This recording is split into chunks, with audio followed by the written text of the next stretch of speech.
Hello दोस्तों, Bihar SSC exam में पिछले साल पूछा गया क्वेश्चन पेपर देख लीजिए। यह एग्जाम का ओरिजिनल क्वेश्चन पेपर है। सेम इसी तरह का परीक्षा में क्वेश्चन बुकलेट रहेगा। यहाँ पर देखिएगा तो क्वेश्चन बुकलेट नंबर और सेट ABCD इस तरह से। इसमें जो समय दिया जाता है 2 घंटा 15 मिनट का, टोटल 150 क्वेश्चन पूछा जाएगा।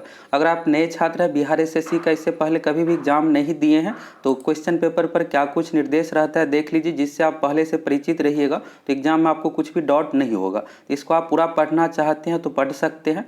अब चलिए सभी 150 क्वेश्चन देख लीजिए।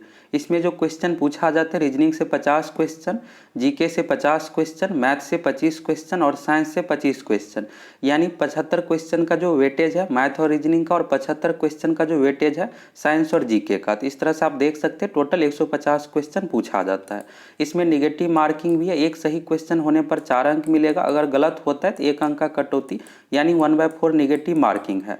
4 क्वेश्चन अगर आप गलत करते तो एक सही का मार्क्स कट हो जाएगा।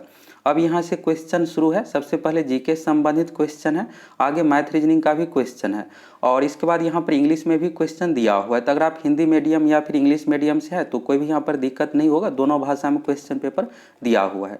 तो चलिए पहले जीके का क्वेश्चन देख लीजिए। पहला क्वेश्चन देखिएगा तो यह जीके से संबंधित है, साथ में आप बनाते भी चलिए। 150 में से आप कितना क्वेश्चन सही बना पाते हैं कमेंट करके बताइएगा। हम आप लोगों को इसी तरह से 2005 से लेकर के 2022 तक बिहार एसएससी की ओर से जितनी भी परीक्षा ली गई है पिछले 15-17 साल में, सभी परीक्षाओं का क्वेश्चन आप लोगों को प्रोवाइड करवाएंगे, और हमारे पास सभी एग्जाम का ओरिजिनल क्वेश्चन पेपर उपलब्ध है। अगर आप इसका PDF डाउनलोड करना चाहते हैं तो आप हमारे एप्लीकेशन सक्सेस प्लैनेट से जुड़ जाइए, और वहाँ पर आप बिल्कुल फ्री में स्टडी मटेरियल सेक्शन से जा करके इस PDF को डाउनलोड कर सकते हैं, और टेस्ट के रूप में भी प्रीवियस ईयर को दे सकते हैं, और आप वहाँ से चेक भी कर सकते हैं कि आपका कितना क्वेश्चन सही होता है। पहला जो क्वेश्चन यहाँ पर है नदी से संबंधित है। यहाँ पर देखिएगा तो कृष्णा, गोदावरी, ब्रह्मपुत्र, नर्मदा और अमरकंटक, सांगपो, नासिक, महाबलेश्वर, यानी नदी के उद्गम स्थल से रिलेटेड यह क्वेश्चन है। अब यहाँ पर देखिएगा तो इसमें आप नर्मदा से परिचित जरूर होंगे, और नर्मदा नदी का जो उद्गम स्थल है अमरकंटक है। अमरकंटक से 3 नदी का उद्गम स्थल है। नर्मदा के अलावा सोन नदी हो गया और जोहिला नदी, तो ये भी आपको याद रखना है। नर्मदा, सोन और जोहिला नदी का उद्गम स्थल अमरकंटक मध्य प्रदेश राज्य में है। तो यहाँ पर अगर आप इस तरह से मिलाइएगा तो 4 का A हो जाएगा, और ऑप्शन अगर आप देखिएगा तो पहला ऑप्शन में ही 4 का A है, तो ये सही हो जाएगा। लेकिन एक और ऑप्शन है उपर्युक्त में से कोई नहीं, तो हो सकता है कि ये भी आंसर हो। इस तरह के क्वेश्चन के लिए कम से कम आपको 2 पता होना चाहिए, तो आसानी से आप डिकोड कर सकते हैं। बाकी और के बारे में भी देख लीजिए, यहाँ से एग्जाम में क्वेश्चन पूछा जाएगा। पहला जैसे कृष्णा है, तो कृष्णा नदी का जो उद्गम स्थल है पश्चिमी घाट के महाबलेश्वर से, तो इस तरह से हो जाएगा कृष्णा का महाबलेश्वर। इसके बाद यहाँ पर गोदावरी नदी दिया हुआ है, तो गोदावरी नदी का जो उद्गम स्थल है नासिक महाराष्ट्र से, तो गोदावरी का यहाँ पर हो जाएगा नासिक हो जाएगा। इसके बाद ब्रह्मपुत्र नदी है, तो ब्रह्मपुत्र नदी का जो उद्गम है तिब्बत के मानसरोवर झील से, मानसरोवर झील के निकट से, तो यहाँ पर तिब्बत में जो ब्रह्मपुत्र नदी को कहा जाता है सांगपो, तो इसलिए यहाँ पर इस तरह से सांगपो हो जाएगा। और नर्मदा के बारे में तो आपको पता ही होगा, अमरकंटक। तो इस तरह से फर्स्ट ऑप्शन इसका सही हो गया। यहाँ से और भी कुछ चीज़ आपको याद रखना है कि भारत की सबसे लंबी नदी गंगा है। अब ये तो सभी को पता है, लेकिन एग्जाम में क्या किया जाता है कि भारत की दूसरी सबसे लंबी नदी के बारे में पूछा जाता है। तो भारत की दूसरी सबसे लंबी नदी है गोदावरी। गोदावरी नदी की जो लंबाई है 1465 किलोमीटर, ये भी आपको याद रखना है। और प्रायद्वीपीय भारत की सबसे लंबी नदी है गोदावरी, 1465 किलोमीटर इसकी टोटल लंबाई है। कृष्णा नदी तीसरी लंबी नदी है, 1400 किलोमीटर इसकी लंबाई है। अब चलिए दूसरा क्वेश्चन देख लीजिए। इसी तरह से आप लोगों को डिटेल्स डिस्कशन के साथ बताएंगे, और एक्स्ट्रा फैक्ट भी, जिससे आपको एग्जाम में हेल्प मिले। जरूरी नहीं है कि सेम ही क्वेश्चन पूछा जाएगा, लेकिन उससे रिलेटेड क्वेश्चन जरूर पूछा जाता है। अगर आप सभी चैनल पर नए हैं तो जरूर सब्सक्राइब करके जुड़ जाइए। हम आप लोगों को बिहार एसएससी की पूरी तैयारी करवाएंगे। दूसरा क्वेश्चन है दही का खट्टापन निम्नलिखित के कारण होता है। तो दही का जो खट्टापन होता है लैक्टिक एसिड के कारण से। अब कई बार एग्जाम में ऐसे भी पूछ लिया जाता है कि दूध में कौन सा अम्ल होता है, तो लैक्टिक एसिड। और लैक्टिक एसिड के कारण से ही अगर आप पैदल बहुत ज़्यादा चलते हैं तो मांसपेशी में जमा हो जाने के कारण से पैर में दर्द होता है। ये भी पूछा जाता है एग्जाम में कि मांसपेशियों में दर्द किस कारण से होता है, लैक्टिक एसिड के कारण से। और साइट्रिक एसिड जो होता है खट्टे फलों में, जैसे नींबू हो गया, संतरा। और एसिटिक एसिड होता है सिरका में। अगला क्वेश्चन है डेसिबल का प्रयोग निम्नलिखित में से किसके मापन के लिए होता है। तो डेसिबल का प्रयोग जो किया जाता है ध्वनि की तीव्रता के लिए, तो ध्वनि का तीव्रता इसका सही आंसर हो जाएगा। अगला क्वेश्चन है वायुमंडल में ट्रोपोस्फीयर के ऊपर कौन सी परत पाई जाती है। अब यहाँ पर हिंदी नाम रहता तो आप आसानी से बना लेते, तो यहाँ पर वायुमंडल में जो सतह से रिलेटेड है, यहाँ पर इंग्लिश भी एग्जाम में पूछ दिया जाता है और हिंदी में भी आपको इंग्लिश ही देखने को मिलेगा, इंग्लिश में तो इंग्लिश रहेगा ही। तो ट्रोपोस्फीयर जो हिंदी नाम है क्षोभ मंडल का, और वायुमंडल में सबसे निचली जो परत है क्षोभ मंडल है, क्षोभ मंडल के ऊपर होता है समताप मंडल, समताप मंडल के ऊपर होता है मध्य मंडल, मध्य मंडल के ऊपर होता है अयन मंडल, और सबसे बाहरी जो परत है ब्रह्मंडल। तो ट्रोपोस्फीयर के ऊपर कौन सी परत है, तो यह जो होता है स्ट्रेटोस्फीयर। तो इसका सही आंसर हो जाएगा स्ट्रेटोस्फीयर। स्ट्रेटोस्फीयर जो नाम है समताप मंडल का। अब इसको आपको याद कैसे रखना है, तो ऐसे आप याद रखिएगा जैसे इंग्लिश में यहाँ पर टी सबसे लास्ट में है, तो लास्ट वाला क्या होता है कि यहाँ पर ठीक उल्टा हो जाता है, शुरू में आ गया ट्रोपोस्फीयर, शुरू में हो गया, इसके बाद स्ट्रेटोस्फीयर, इसके बाद यहाँ पर हो जाएगा, और इसके बाद तीसरे नंबर पर जो स्थान है मध्य मंडल का मेसोस्फीयर, एम हो गया, और इसके बाद जो होता है आयनो मंडल, आयन मंडल आयनोस्फीयर, तो आय हो गया यहाँ पर, और सबसे लास्ट में यहाँ पर एक्सोस्फीयर यानी ब्रह्मंडल हो गया। तो अब यहाँ पर क्या होता है कि ठीक उल्टा हो जाता है, टी वाला शुरू में हो जाएगा, फिर एस, फिर एम, फिर आय, और इसके बाद ई। तो इस तरह से आपको याद रखना है। अगला क्वेश्चन है कैल्शियम की आवश्यकता निम्नलिखित में से किस निमित्त है। इसका सही आंसर क्या होगा आप कमेंट करके बताइए। अगर आप इसका आंसर सी ऑप्शन दिए हैं तो आपका जवाब गलत है। इसका रीज़न यह है कि कैल्शियम का प्रयोग मेन रूप से हड्डी के लिए तो है ही, साथ में यहाँ पर खून जमने यानी ब्लड क्लॉटिंग में भी होता है, और मांसपेशियों के कार्य करने के लिए कैल्शियम के कारण से मांसपेशियों में संकुचन होता है। तो ये सब सही हो जाएगा, तो इसलिए सही आंसर हो जाएगा उपर्युक्त सभी। अगला है निम्नलिखित में से कौन सा विटामिन जल में घुलनशील है। जल में घुलनशील जो विटामिन होता है विटामिन बी एवं सी, ये दो विटामिन जल में घुलनशील है। बाकी जो है वसा यानी फैट में घुलनशील है, ए डी ई के वसा में घुलनशील होता है। इसका सही आंसर हो जाएगा विटामिन सी जल में घुलनशील है। अगला क्वेश्चन है, अब देखिएगा पंचायती राज से, तो बिहार पंचायती राज से 7 से 8 क्वेश्चन तक एग्जाम में पूछा जाता है। तो पिछली बार पूछा गया था, तो ये टॉपिक को अच्छे से कंप्लीट करेंगे। अब इसमें आपको बहुत ज़्यादा याद नहीं रखना है, 30 से 35 पॉइंट याद रखना है। मुखिया का काम क्या होता है, वार्ड सदस्य का काम क्या होता है, मुखिया अपना इस्तीफा किसे देता है। अब देखिएगा तो उसी सबसे रिलेटेड क्वेश्चन पूछा गया है, और 7 से 8 क्वेश्चन आप आसानी से बना लीजिएगा। तो जो बिहार एसएससी का पैटर्न है, जो भी टॉपिक से क्वेश्चन पूछा जाता है, हम आप लोगों को सेम उसी पैटर्न पर तैयारी करवाएंगे। तो यहाँ पर है बिहार पंचायती राज अधिनियम 2006 में 2 ग्राम सभा की बैठकों के बीच अधिकतम कितनी अवधि निर्धारित है।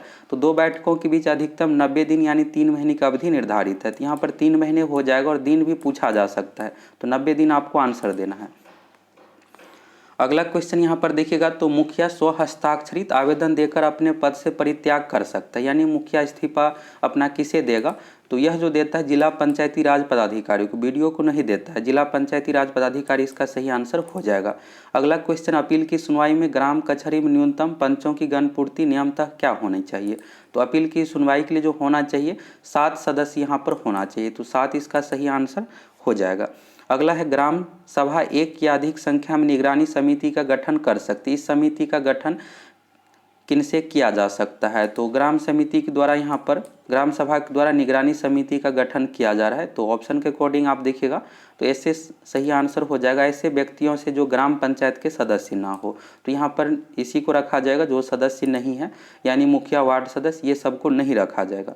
अगला है ग्राम पंचायत में चुने गए सदस्य उप मुखिया का चुनाव करते हैं। उप मुखिया का निर्वाचन के संदर्भ निम्नलिखित में से कौन सा वक्तव्य सही नहीं है। उप मुखिया का जो चुनाव होता है वार्ड सदस्य अपने में से ही उप मुखिया का चुनाव करते हैं, और इसमें से पूछा जा रहा है कौन सा नहीं है सही। तो नहीं सही जो होगा, उप मुखिया का निर्वाचन मुखिया मतदान नहीं, मतदाता नहीं होगा, ये जो दिया हो ये गलत दिया हुआ है। अब चलिए अगला क्वेश्चन देख लीजिए। अब यहाँ से इंग्लिश में संबंधित क्वेश्चन है, और यहाँ पर देखिएगा 12वां नंबर का क्वेश्चन, तो हाल ही में आंध्र प्रदेश से अलग कर एक नए राज्य तेलंगाना का गठन हुआ, इससे भारतीय संविधान की किस सूची में परिवर्तन होता है। अनुसूची संबंधित है, तो संविधान की प्रथम अनुसूची जो है संघ एवं राज्य से संबंधित है, तो अनुसूची 1 हो जाएगा इसका सही आंसर। और यहाँ पर है अनुसूची 7 की राज्य सूची, ये जो है पावर से संबंधित है, राज्य सूची, संघ सूची और समवर्ती सूची से संबंधित, ये बिल्कुल भी नहीं होगा, फर्स्ट ऑप्शन इसका सही आंसर होगा। अगला क्वेश्चन है, भारतीय संविधान का कौन सा प्रावधान दल बदल निरोध से संबंध रखता है। पॉलिटी को आपको अच्छे तरीके से कंप्लीट कर लेना है, इससे 7 से लेकर 10 क्वेश्चन तक पूछा जाता है, और बिहार पंचायती राज से 7 से 8 क्वेश्चन पूछा जाएगा, और बुक एवं राइटर, लेखक एवं कवि से रिलेटेड भी 6 से 7 क्वेश्चन पूछा जाता है, आगे उससे संबंधित भी बहुत सारा क्वेश्चन है। भारतीय संविधान का कौन सा प्रावधान दल बदल निरोध से संबंध रखता है, यानी दल बदल निरोध से संबंधित यानी इस पे दल बदल पर रोक है। तो यह जो संबंधित है 10वीं अनुसूची, 10वीं अनुसूची पहले संविधान में नहीं था, संविधान में 8वीं अनुसूची तक था, तो 10वीं अनुसूची बाद में से ऐड किया गया और यह जो ऐड किया गया 52वें संविधान संशोधन 1985 द्वारा। एग्जाम में पूछ लिया जाता है दल बदल निरोधी विधेयक कब पारित किया गया है, तो 1985 में 52वें संविधान संशोधन द्वारा, और इसे जो रखा गया 10वीं अनुसूची में। अगला क्वेश्चन है भारतीय संविधान की धारा 198 में धन विधेयक पारित करने की विधि प्रावधानित है। यदि विधान परिषद धन विधेयक को रोक लेता है तथा इसे वापस करने से मना कर देता है तो कितने दिनों बाद इस विधेयक को दोनों सदनों से पारित माना जाएगा। तो ये 14 दिनों के लिए यहाँ पर अपने पास रोक सकता है और इसके बाद इसे पारित मान लिया जाता है। अगला है भारतीय संविधान का अनुच्छेद 51A नागरिकों के मौलिक कर्तव्य से संबंधित है, किस संविधान संशोधन से इसे लागू किया गया है। तो मौलिक कर्तव्य की टोटल जो संख्या 11 है, पहले 10 था, एक संशोधन करके इसमें ऐड किया गया है, तो टोटल मौलिक कर्तव्यों की संख्या 11 है। अब यहाँ से भाग और अनुच्छेद दोनों पूछा जाता है, तो अनुच्छेद 51 का ए हो गया या क, और भाग 4 का ए में इसे शामिल किया गया, और यह जो शामिल किया गया 42वें संविधान संशोधन 1976 द्वारा। यहाँ पर जितने भी पॉइंट बताएं सभी एग्जाम के लिए इंपॉर्टेंट है, यहाँ से पूछ लिया जाता है। मौलिक कर्तव्य को 42वें संविधान संशोधन 1976 द्वारा संविधान में शामिल किया गया है, और इसे जो रखा गया अनुच्छेद 51 का क यानी भाग 4 का क में टोटल संख्या 11 है। समिति का नाम भी पूछा जाता है, सरदार स्वर्ण सिंह समिति की अनुशंसा पर संविधान में मौलिक कर्तव्य को शामिल किया गया।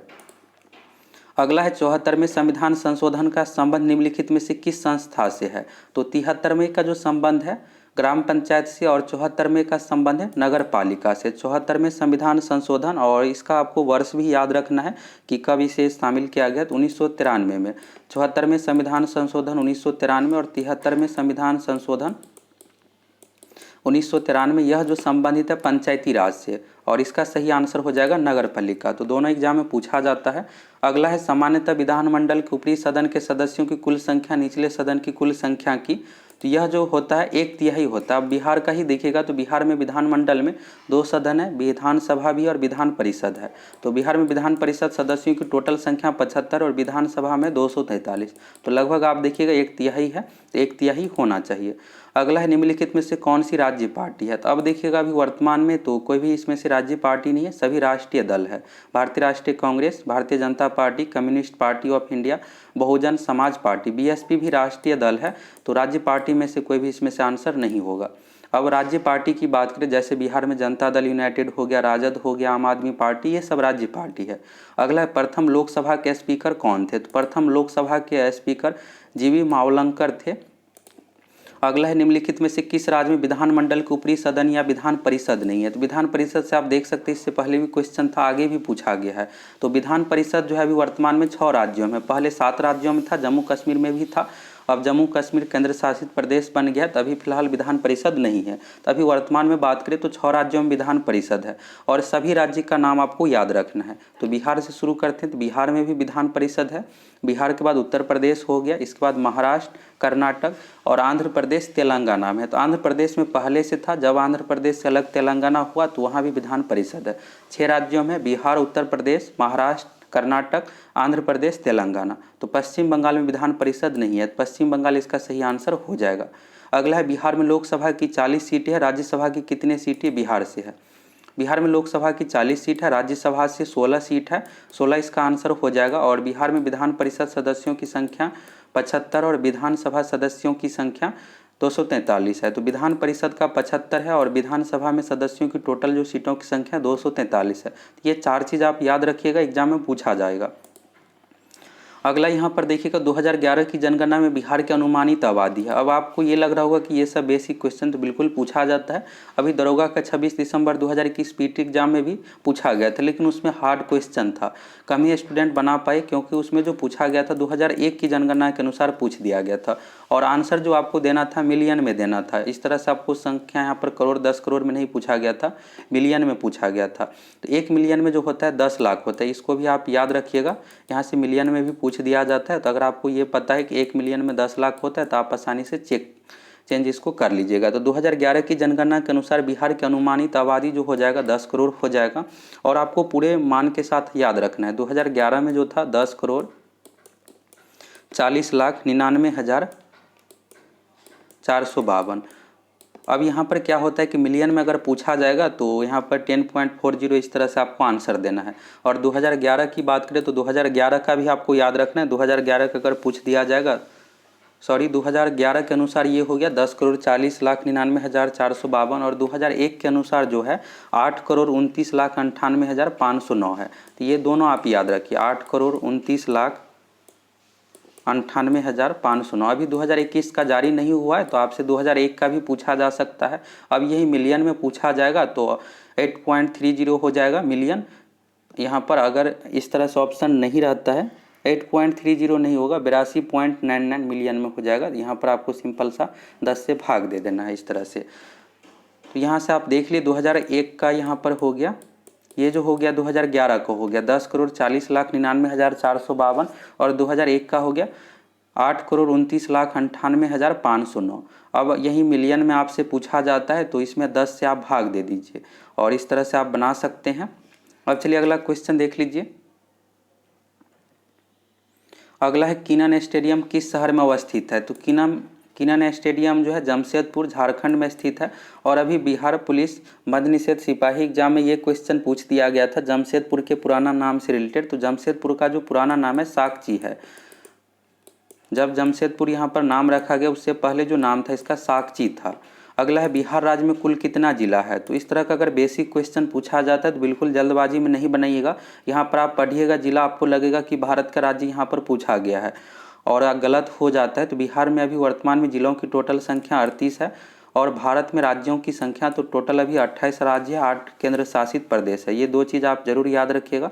बिहार में जिलों की संख्या 38 है, प्रमंडल की संख्या 9 है, भारत में राज्यों की संख्या 28 है, केंद्र शासित प्रदेश की संख्या 8 है।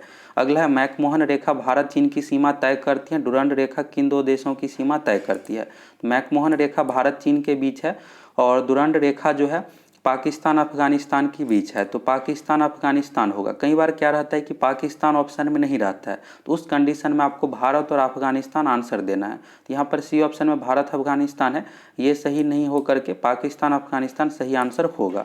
अगला है फीफा विश्व कप 2014 का आयोजन किस देश में हुआ। फीफा विश्व कप 2014 का आयोजन इसमें पूछा गया है तो आपको वर्तमान का याद रखना है। उस समय ब्राज़ील में हुआ था। अभी 2018 का आपको याद रखना है। 2018 में इसका जो आयोजन हुआ है रूस में और 2022 में जो होगा कतर में होगा। आगामी का पूछा जाता है खेल से रिलेटेड तो आप देख सकते हैं करेंट अफेयर्स का किस तरह का क्वेश्चन है। आगे और भी करेंट अफेयर्स का क्वेश्चन है। अगला है ब्लड कैंसर का आमतौर पर इस नाम से जाना जाता है। तो ल्यूकेमिया के नाम से जाना जाता है, बी ऑप्शन सही हो जाएगा। अगला यहाँ पर है मंगलयान 5 नवंबर 2013 को श्रीहरिकोटा से प्रक्षेपित किया गया था। और एग्जाम में ये भी पूछ लिया जाता है कि मंगलयान प्रथम कब लॉन्च किया गया था, 2013 में। अभी भी पूछा जा सकता है। और बिहार एसएससी का देखिएगा तो बहुत सारा क्वेश्चन ओल्ड भी रहता है एग्जाम का। तो श्रीहरिकोटा कहाँ है, तो श्रीहरिकोटा आंध्र प्रदेश में है और इसरो बेंगलुरु में है। बेंगलुरु का जो है कर्नाटक की राजधानी है तो कर्नाटक हो जाएगा। अगर इसरो से रिलेटेड पूछा जाएगा तो आपको बेंगलुरु यानी कर्नाटक आंसर देना और श्रीहरिकोटा जो है आंध्र प्रदेश में है। अगला है उस देश को इंगित करे जहां से ब्रह्मपुत्र नदी नहीं गुजरती है। तो ब्रह्मपुत्र नदी जो नहीं गुजरती है म्यांमार इसका सही आंसर हो जाएगा। ब्रह्मपुत्र नदी जो गुजरती है तिब्बत, बांग्लादेश, भारत से, तो यहाँ पर चीन भी हो ही जाएगा। अगला है साइना नेहवाल किस खेल से जुड़ी है। तो साइना नेहवाल का जो संबंध है बैडमिंटन से है। बैडमिंटन इसका सही आंसर हो जाएगा। खेल से संबंधित भी क्वेश्चन पूछा जाता है। एक और करेंट अफेयर से रिलेटेड है, Bhopal a prayer for rain उस समय के करेंट अफेयर से रिलेटेड है। इस पर फिल्म बना था। और 3 दिसंबर 1984 को भोपाल में कौन सी गैस का रिसाव वास्तव में हुआ था। तो मिथाइल आइसोसाइनेट का हुआ था। इसका शॉर्ट नाम MIC भी इसको कहते हैं। अगला है फिजी की राजधानी कौन सी है। फिजी की राजधानी जो है सुवा है। सुवा इसका सही आंसर हो जाएगा। बिहार एसएससी एग्जाम में 2 से 3 क्वेश्चन राजधानी से रिलेटेड भी पूछा जाता है, इसको भी आपको अच्छे से कंप्लीट कर लेना है। अब यहाँ पर पुस्तक से संबंधित क्वेश्चन है। मृच्छकटिकम यहाँ पर एक संस्कृत की पुस्तक है। तो मृच्छकटिकम का अर्थ क्या होता है, तो इसका जो अर्थ होता है मिट्टी का खिलौना। तो मिट्टी की छोटी गाड़ी इसका सही आंसर हो जाएगा, या मिट्टी का खिलौना। अगला है कुचिपुड़ी नृत्य का संबंध है। तो कुचिपुड़ी का संबंध है आंध्र प्रदेश से। आंध्र प्रदेश इसका सही आंसर हो जाएगा। अगला क्वेश्चन है, निम्नलिखित पुस्तकों में से कौन सी पुस्तक मुंशी प्रेमचंद द्वारा लिखित नहीं है। यहाँ पर आप तीनों जरूर याद रखिएगा। अब अगले एग्जाम में क्या होगा कि पूछ दिया जाएगा गोदान गबन किसकी रचना है। गोदान गबन और रंगभूमि तीनों मुंशी प्रेमचंद्र से संबंधित है, लेकिन सी ऑप्शन में जो गोरा है, गोरा संबंधित नहीं है। गोरा के रचयिता है रविंद्रनाथ टैगोर, तो यह भी एग्जाम में पूछा जाता है, गोरा के रचयिता कौन है, तो रविंद्रनाथ टैगोर। अगला है, वर्ष 2013 के लिए भारत रत्न पुरस्कार निम्नलिखित में से किसे मिला है। तो वर्ष 2013 के लिए भारत रत्न पुरस्कार जो मिला है, अब यहाँ पर आप देखिएगा तो 2013 में जो दिया गया था सचिन तेंदुलकर और CN राव को, तो सी ऑप्शन हो जाएगा। इसके बाद 2 ही बार दिया गया है। इसके बाद भारत रत्न के बारे में आप देखिएगा तो यहाँ से जो हो जाएगा 2015 में दिया गया था, और इसके बाद यहाँ पर दिया गया है 2019 में। तो 2015 में जो दिया गया है अटल बिहारी वाजपेयी जी को और पंडित मदन मोहन मालवीय जी को, तो पंडित मदन मोहन मालवीय और अटल बिहारी वाजपेयी जी हो जाएगा 2015 में, तो 2 लोगों को दिया गया है। और इसके बाद जो दिया गया है 2019 में 3 लोगों को दिया गया है। तो यहाँ से 2015 का भी पूछा जा सकता है, नहीं तो 2019 का तो पूछा ही जाएगा। 2019 में दिया गया है भूपेन हजारिका, नानाजी देशमुख एवं प्रणब मुखर्जी को, तो 3 लोगों को दिया गया है और तीनों का नाम आप याद रखिएगा 2015 2019 का। चलिए अगला क्वेश्चन यहाँ पर देख लीजिए। अगला है, दिनार किस देश की मुद्रा है। तो दिनार जो मुद्रा है आप देखे होंगे, इससे पहले एक राजधानी से रिलेटेड क्वेश्चन था, अब यहाँ पर मुद्रा से संबंधित है। तो दिनार जो मुद्रा है इराक का, और ईरान का जो मुद्रा हो जाएगा यहाँ पर, तो इराक का है रियाल। अगला है यहाँ पर करंट अफेयर से रिलेटेड, गैब्रियल और गार्सिया मार्केज की मृत्यु 2014 में हुई थी, तो कौन थे, तो नोबेल पुरस्कार साहित्यकार थे, नोबेल प्राइज मिला था, और करंट अफेयर से रिलेटेड क्वेश्चन है। अगला है यहाँ पर वर्ष 2014, तो यहाँ पर देखिएगा खेल से संबंधित है, महिला एकल खिताब, तो अभी आपको करंट का याद रखना है। अगला है यहाँ पर कौन सा युग्म सही नहीं है, तो यह देश एवं राजधानी से संबंधित है। मिस्र की राजधानी काहिरा सही है, केन्या की नैरोबी यह भी सही है, सूडान की खार्तूम यह भी सही है, लेकिन दक्षिण अफ्रीका का जोहान्सबर्ग दिया हुआ गलत है। दक्षिण अफ्रीका का शहर है जोहान्सबर्ग, लेकिन राजधानी नहीं है। दक्षिण अफ्रीका की 3 राजधानी है, तीनों का नाम आपको याद रखना है। दक्षिण अफ्रीका की जो राजधानी है केप टाउन, पहला हो गया, दूसरा है प्रीटोरिया, तीसरा है ब्लॉमफोंटेन। पहला केप टाउन, प्रीटोरिया और तीसरा है ब्लॉमफोंटेन। अगला है दी गाइड उपन्यास के लेखक है, दी गाइड उपन्यास के लेखक है R.K. नारायण।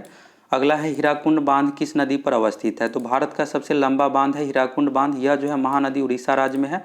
अगला क्वेश्चन है, भारत में सर्वाधिक क्षेत्रफल पर कौन सी खेती की जाती है, तो सर्वाधिक क्षेत्रफल पर जो खेती की जाती है धान की, और एग्जाम में यह भी पूछा जाता है कि भारत का प्रमुख खाद्य फसल कौन सा है, तो धान है। दूसरे स्थान पर गेहूं का नंबर है, खेती में भी और खाद्य फसल में भी। अगला है, बर्मा ब्रिटिश भारत से कब अलग हुआ। अब यहाँ पर देखिएगा तो आज़ादी से रिलेटेड यह नहीं है। बर्मा को जो आज़ादी मिली है 4 जनवरी 1948 को, लेकिन ऑप्शन में नहीं है। यहाँ पर पूछा गया भारत से कब अलग हुआ है, तो भारत शासन अधिनियम 1935 के द्वारा अलग किया गया है, लेकिन रियल में जो इसे अलग किया गया 1937 में, लेकिन ऑप्शन में 1937 नहीं है, इसलिए आपको 1935 आंसर देना है। तो 1935 इसका आंसर हो जाएगा, लेकिन होना चाहिए था 1937। और आज़ादी जो मिला है 4 जनवरी 1948 को। और आप लोगों को इसका डिस्कशन कैसे लगा कमेंट करके आप लोग जरूर बताइएगा। हम आप लोगों को सभी प्रीवियस ईयर का इसी तरह से डिटेल्स डिस्कशन के साथ वीडियो प्रोवाइड करवाएंगे। अगला है, मालगुडी डेज के रचनाकार है। इससे पहले आप देखिएगा दी गाइड के बारे में पूछा गया था, यहाँ पर फिर से एक क्वेश्चन R.K. नारायण से संबंधित ही है। मालगुडी डेज के लेखक है R.K. नारायण। अगला यहाँ पर महारत्न कंपनी से संबंधित है, नहीं है तो पावर फाइनेंस कॉरपोरेशन लिमिटेड हो जाएगा। अगला है, गंगा ब्रह्मपुत्र डेल्टा क्षेत्र का वन निम्नलिखित में से किस नाम से जाना जाता है। गंगा ब्रह्मपुत्र का डेल्टा क्षेत्र यानी 2 नदी यहाँ पर मिल रही है, तो उस क्षेत्र को जो कहा जाता है सुंदरबन यहाँ पर हो जाएगा, सुंदरबन डेल्टा क्षेत्र। और विश्व का सबसे बड़ा डेल्टा है सुंदरबन। सुंदरबन में जो है मैंग्रोव वन पाया जाता है। एग्जाम में पूछा जाता है कि सुंदरबन का वन किस प्रकार का है, तो मैंग्रोव वन है। सुंदरबन एक राष्ट्रीय उद्यान भी है, और यहाँ पर सुंदरी वृक्ष भी पाया जाता है। एग्जाम में पूछ लिया जाता है, दरोगा एग्जाम में ये सब क्वेश्चन सभी पूछा गया है। सुंदरी वृक्ष कहाँ पाया जाता है, सुंदरबन राष्ट्रीय उद्यान कहाँ है, तो इस एग्जाम में भी ये कुछ सब क्वेश्चन रिपीट किया जाएगा। सुंदरबन जो है पश्चिम बंगाल राज्य में। अगला है, कालिदास सम्मान पुरस्कार प्रारंभ किया गया। कालिदास सम्मान पुरस्कार जो दिया जाता है मध्य प्रदेश सरकार द्वारा, मध्य प्रदेश सरकार इसका सही आंसर हो जाएगा। इसके अलावा भी और भी पुरस्कार दिया जाता है मध्य प्रदेश शासन द्वारा। और इसके अलावा देखिएगा तो तानसेन सम्मान, एग्जाम में पूछ लिया जाता है कि तानसेन सम्मान किस राज्य सरकार द्वारा दिया जाता है, मध्य प्रदेश सरकार। लता मंगेशकर सम्मान, तुलसी सम्मान, कालिदास सम्मान, 4 सम्मान आप याद रखिएगा। कालिदास, तानसेन, लता मंगेशकर और तुलसी सम्मान मध्य प्रदेश सरकार द्वारा दिया जाता है। अगला है भारत अंतर्राष्ट्रीय फिल्म समारोह, तो 2014 करेंट अफेयर से रिलेटेड है। तो ये ज़्यादातर आयोजन गोवा में ही किया जाता है और 2014 में भी गोवा में ही इसका आयोजन किया गया था। अगला है पंचतंत्र के रचनाकार कौन है। यहाँ पर देखिएगा बुक एवं राइटर से फिर से क्वेश्चन है, तो विष्णु शर्मा इसका सही आंसर हो जाएगा। अब अगला क्वेश्चन यहाँ पर देखिएगा आप, तो यहाँ पर है भारतीय राष्ट्रीय कांग्रेस की प्रथम महिला अध्यक्ष कौन थी। यहाँ पर आपको दो चीज़ याद रखना है। भारतीय राष्ट्रीय कांग्रेस की प्रथम महिला अध्यक्ष जो थी एनी बेसेंट, और यह भारत की नहीं थी, अंग्रेज थी। और यहाँ पर सरोजिनी नायडू जो हो जाएगा भारतीय में। एग्जाम में ऐसे भी पूछ लिया जाता है, भारतीय राष्ट्रीय कांग्रेस की प्रथम भारतीय महिला अध्यक्ष कौन थी। तो अगर ऐसा पूछा जाता है तो सरोजिनी नायडू आपको आंसर देना है। अगर सीधा सा पूछा जाता है कि प्रथम महिला अध्यक्ष कौन थी, तो एनी बेसेंट। अगला है पटना उच्च न्यायालय की स्थापना कब हुई थी। तो डेट के साथ आपको याद रखना है। पटना उच्च न्यायालय की जो स्थापना हुई है 3 फरवरी 1916 को, तो 3 फरवरी 1916 इसका सही आंसर हो जाएगा। अगला है सर्वेंट ऑफ इंडिया सोसाइटी की स्थापना किसने की थी। तो गोपाल कृष्ण गोखले ने की थी। अगला है भारत का अनुमानित रक्षा खर्च है। तो भारत का जो अनुमानित रक्षा डिफेंस सेक्टर के लिए जो रखा जाता है जीडीपी का, लगभग 2.5% रखा जाता है। इस बार की बात करें तो 2.03% रखा गया है इस बार के बजट में। तो लगभग 2.5% के लगभग रखा जाता है। सकल घरेलू उत्पाद यानी जीडीपी का 2.5% इसका सही आंसर हो जाएगा। अगला है किस वर्ष सिक्किम भारतीय संघ का 22वां राज्य बना। तो 22वां राज्य जो बना है सिक्किम, इसका सही आंसर जो हो जाएगा 16 मई 1975। तो 16 मई 1975 इसका सही आंसर हो जाएगा और 22वां राज्य बना है। अगला है आज़ादी के बाद भारत और नेपाल के बीच प्रथम शांति और मित्रता संधि किस वर्ष काठमांडू में हस्ताक्षरित की गई थी। यहाँ से दो चीज़ आपको याद रखना है। एक सुगौली की संधि से रिलेटेड यह भी क्वेश्चन एग्जाम में पूछा जाता है।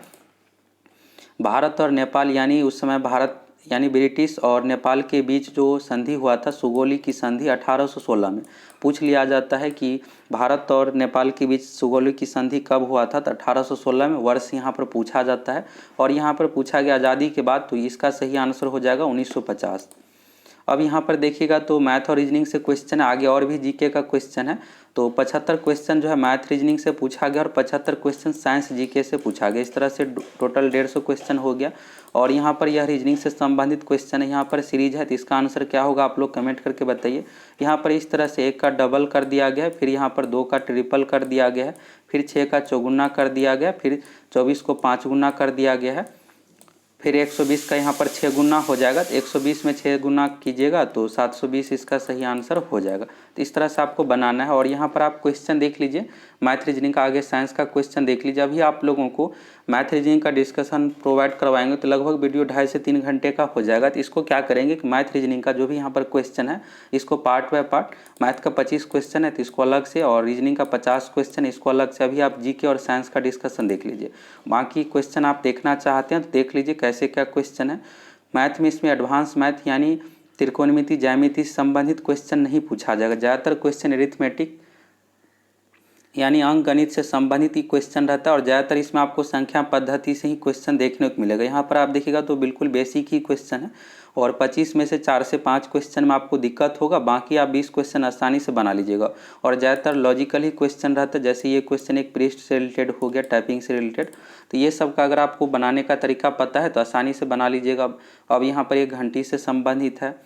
इसके बाद एक बंदर से रिलेटेड भी क्वेश्चन पूछा गया है, सीढ़ी पर चढ़ने से रिलेटेड, और टंकी से यहाँ पर नल एवं टंकी से संबंधित भी क्वेश्चन है। इसके बाद लाभ हानि से संबंधित क्वेश्चन देख लीजिए और यहाँ पर उम्र से संबंधित भी क्वेश्चन है। इसके बाद छूट से संबंधित हो गया, समय काम से संबंधित,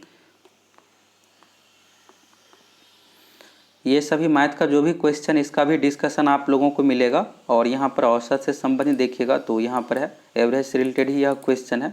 यहाँ पर तापमान से संबंधित क्वेश्चन पूछा गया है। और यहाँ पर रीजनिंग का देख लीजिएगा तो सीरीज से क्वेश्चन है। तो रीजनिंग से अच्छा खासा क्वेश्चन आपको देखने को मिलेगा, लगभग 50 क्वेश्चन पूछा गया। अब ज़्यादातर आपको रीजनिंग का ही क्वेश्चन देखने को मिलेगा। रीजनिंग में यहाँ पर जैसे 4 यहाँ पर दिया हो, इसमें से आपको एक अलग करना है, उसी से रिलेटेड ज़्यादातर क्वेश्चन रहता है। तो रीजनिंग में आपको अच्छे तरीके से तैयारी करना है, जिससे आप 50 में से कम 45 बना लीजिए। अगर आप रिजल्ट चाहते हैं तो 50 में से आपको 45 बनाना ही पड़ेगा। और रीजनिंग की भी आप लोगों को तैयारी करवाएंगे, तो आप सभी चैनल को सब्सक्राइब करके ज़रूर जुड़ जाइए। इसके बाद और भी यहाँ पर रीजनिंग से संबंधित क्वेश्चन है, ज़्यादातर इसमें से सीरीज से संबंधित। अब यहाँ पर डिक्शनरी से संबंधित की पहले कौन आएगा, या फिर अरेंज से रिलेटेड यहाँ पर क्वेश्चन है।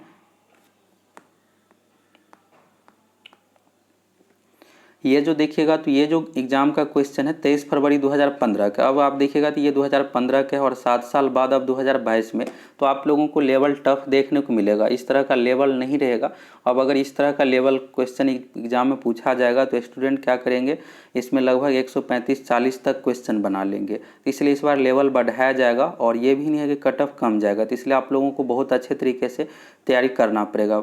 बहुत इंतज़ार के बाद यह भर्ती दिया गया है और स्टूडेंट इस भर्ती का 2018 से ही इंतज़ार कर रहे हैं। 2019, 20, 21 फाइनली इस बार 2022 में भर्ती दिया गया है।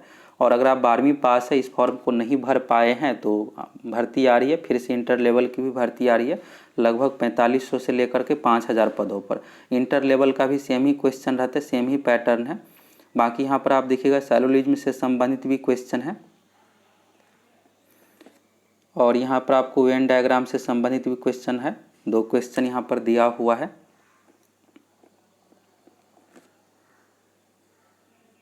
इसके बाद यहाँ पर देखिएगा, इसमें से आपको बताना है कि कौन सी आकृति निहित है, इससे रिलेटेड।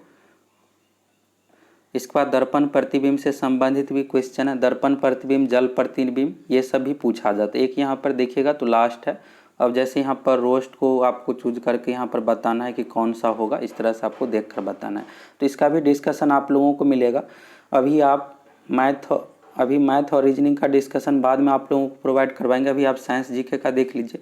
तो अब यहाँ से भी लगभग 13 क्वेश्चन और है, तो इसको भी देख लीजिए। और आप मैथ और रीजनिंग का क्वेश्चन भी देख ही लिए, आपको अंदाज़ा हो ही गया होगा कि कैसा क्या क्वेश्चन था, लेवल क्या कुछ था। बाकी आप लोगों को अगले वीडियो में साइंस, यहाँ पर मैथ और रीजनिंग का क्वेश्चन का डिस्कशन प्रोवाइड करवाएंगे। साइंस जीके का आप देख लिए। अगला है अंगोरा ऊन किस पशु से प्राप्त किया जाता है। अंगोरा ऊन जो प्राप्त किया जाता है खरगोश से, और उत्तराखंड, हिमाचल प्रदेश राज्यों में प्राप्त किया जाता है। यह भेड़ की ऊन के कंपेयर में बहुत अधिक गर्मी प्रदान करता है। अगला है निम्नलिखित में से कौन विटामिन ए का सर्वोत्तम स्रोत है। तो विटामिन ए का सर्वोत्तम स्रोत गाजर है। गाजर इसका सही आंसर हो जाएगा। अगला यहाँ पर है भारत में जंगली गधे घोरखुर निम्नलिखित में से कहाँ पाए जाते हैं। जंगली गधे के लिए जो फेमस है कच्छ के रण, इसका सही आंसर हो जाएगा। और यहाँ पर एक राष्ट्रीय उद्यान भी है जंगली गधा का, तो कच्छ का रण इसका सही आंसर हो जाएगा। और इसको घोरखुर भी कहा जाता है, एग्जाम में पूछा जाता है, फिर से भी रिपीट किया जा सकता है। अगला है जब बैरोमीटर का पारा अचानक गिर जाए तो यह किस बात का घोतक है। जब बैरोमीटर का पारा अचानक गिर जाता है तो आंधी या तूफान आने की संभावना। तो आंधी या झंझावत यानी तूफान की संभावना। जब बैरोमीटर का पारा धीरे धीरे नीचे गिरता है तो वर्षा होने की संभावना होती है, और जब धीरे धीरे ऊपर उठता है तो मौसम साफ होने की संभावना होती है। अगर ऊपर जाएगा तो मौसम साफ, अगर धीरे धीरे नीचे आएगा तो वर्षा होने की संभावना, अगर अचानक एकाएक गिर जाएगा तो आंधी तूफान आने की संभावना। अगला है निम्नलिखित में से कौन बायोस्फीयर रिजर्व या सुरक्षित जीवमंडल नहीं है। तो यहाँ पर क्या आंसर होगा, आप कमेंट करके बताइए। अब इसमें से आपको लग रहा होगा कि यहाँ पर कौन सा आंसर होगा, मन्नार की खाड़ी होना चाहिए, तो ऐसा बिल्कुल भी नहीं है। इसका सही आंसर हो जाएगा काजीरंगा। काजीरंगा एक राष्ट्रीय उद्यान है। राष्ट्रीय उद्यान और बायोस्फीयर रिजर्व, इन दोनों में अंतर है। भारत में टोटल अभी राष्ट्रीय उद्यान की जो संख्या 104 है, और जीव मंडल संरक्षित क्षेत्र जो टोटल है 18 है।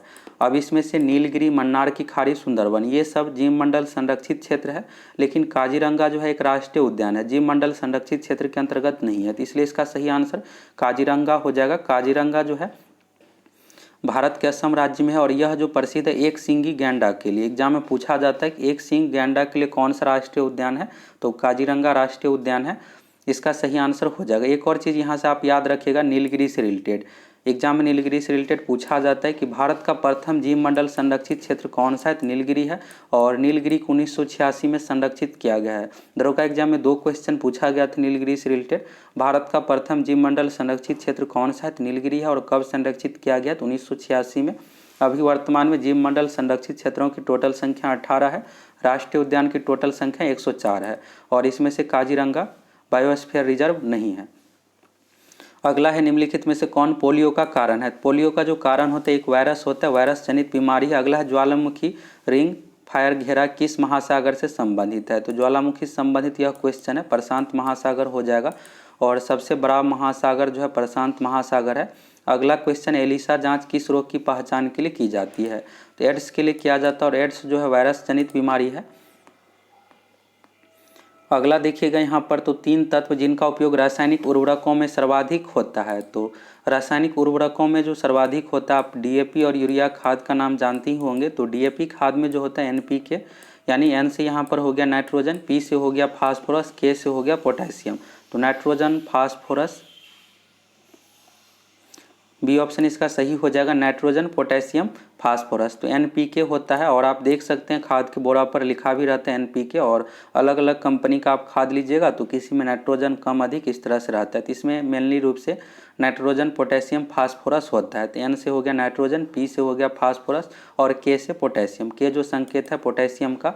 अगला है सबसे अधिक प्याज उत्पादन करने वाला राज्य है। तो प्याज उत्पादन में अग्रणी राज्य महाराष्ट्र है और सबसे अधिक महाराष्ट्र का दिखेगा तो नासिक, और आलू उत्पादन में अग्रणी राज्य उत्तर प्रदेश है। इसका सही आंसर हो जाएगा महाराष्ट्र।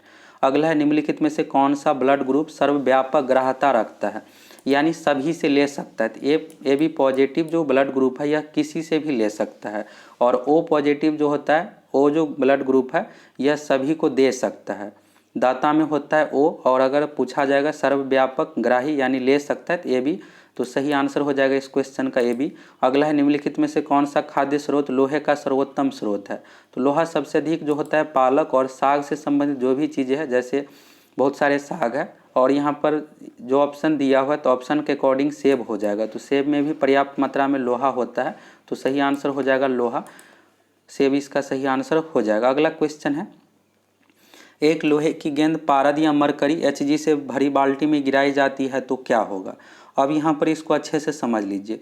पारा और लोहा में जो घनत्व अधिक होता है, पारा का घनत्व अधिक होता है, लोहा का कम होता है। अब जिसका घनत्व कम होगा वो तैरेगा, जिसका घनत्व अधिक होता है डूब जाएगा। अब जैसे पानी में अगर आप लोहा का कुछ भी चीज़ दीजिएगा तो तुरंत नीचे चला जाएगा, लेकिन पारा में अगर आप यही लोहा का गेंद या कुछ भी देते हैं तो ऐसा बिल्कुल भी नहीं होता है।